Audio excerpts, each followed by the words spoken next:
Si Jesus ang tunay na mabuting Samaritano.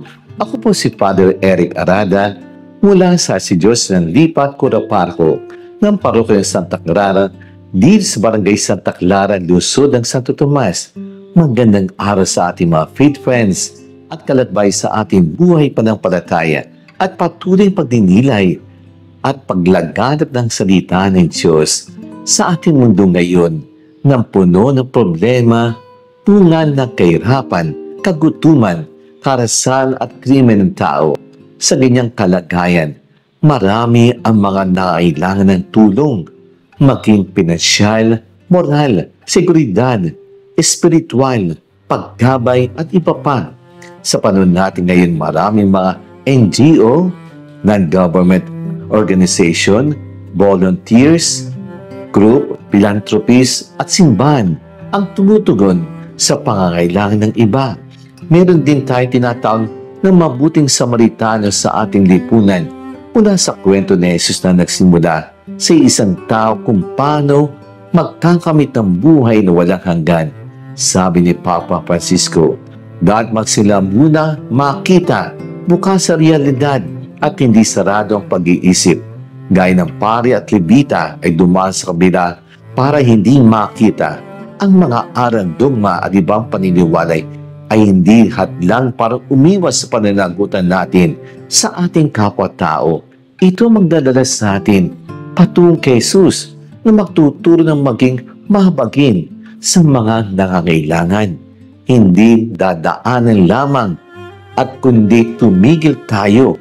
Maaaring hambi ang sarili at tignan pa ang ibang tao at sisiyan sila at bakit hindi tumigil at tumulong o isipin ang sariling katuwiran at magdahilan kung bakit hindi kumilos. Ito ang isang pagkakamali.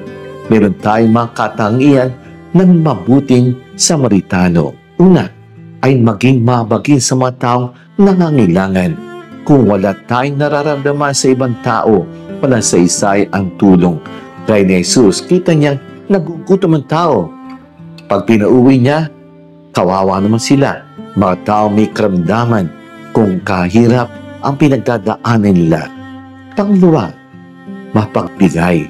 Kailangang tumukot tayo sa ating sariling bulsa at maglaan ng oras para sa ating kapwa. Maaaring kailangan ito gastusin at may bibili na gusto mo pero ipagpapaliban muna at itutulong muna natin. Pangatlo, pagkakawang gawa. Inuuna muna ang iba kaysa sarili. Pangangailangan, sila muna bago ako. Pang-apat, malakas ang loob tumulong sa kabila ng panganib at sa kanang pwedeng mangyari. Merong mga modus na akala mong may nangyari, yung pala'y hold up pala sila. Tumulong ka na, galit pa sila. May kalakip na sakripisyo at paghihirap ang pagtulong. Panglima, mabait ang loob. Hindi naghahanap ng kapalit o pabuya. Kahit pagkakilala pa sa salamat sa nagawa mong kapalit, may mabuting kalooban ng tao na ganito. Hindi hangad ang palakpak na papuri sa tao at nakatago ang tahimik dahil alam niya ang Diyos ang nakakita ng lihim ang gaganti sa kanya. At ang muli ay mapapagkatiwalaan at responsable. Inako niya tungkulin kahit hindi ka ano-ano kamag-ano kakilala tutulungan niya. Ang nais ay maging maayos at tamang pangangalaga ng tao. Hindi nagmamadaling takasan ang pagtulong. Dapat gawin natin ito dahil sa pag-ibig sa Diyos. Makita natin ang mukha ni Kristo sa mga taong tutulong natin, lalo na mga mahihirap, may sakit, may pinagdadaan ng problema. Ang tunay na mabuting Samaritano ay si Jesus. Halika, tumulong tayo. Good Samaritan Prayer. God of love, may we always see the world through the eyes of the Good Samaritan, and be filled with your deep compassion.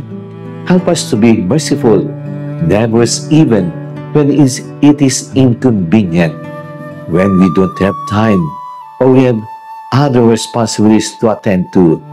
Grant us the insight to see the need in those around us, the wisdom to know how to respond, and the strength to do so willingly. We pray for those we might cross the road to avoid the poor, the vulnerable, and the marginalized.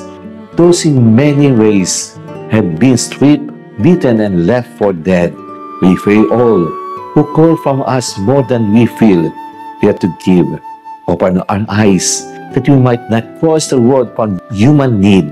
May our love of you and love of our neighbor call us to be people of peace and justice in the world.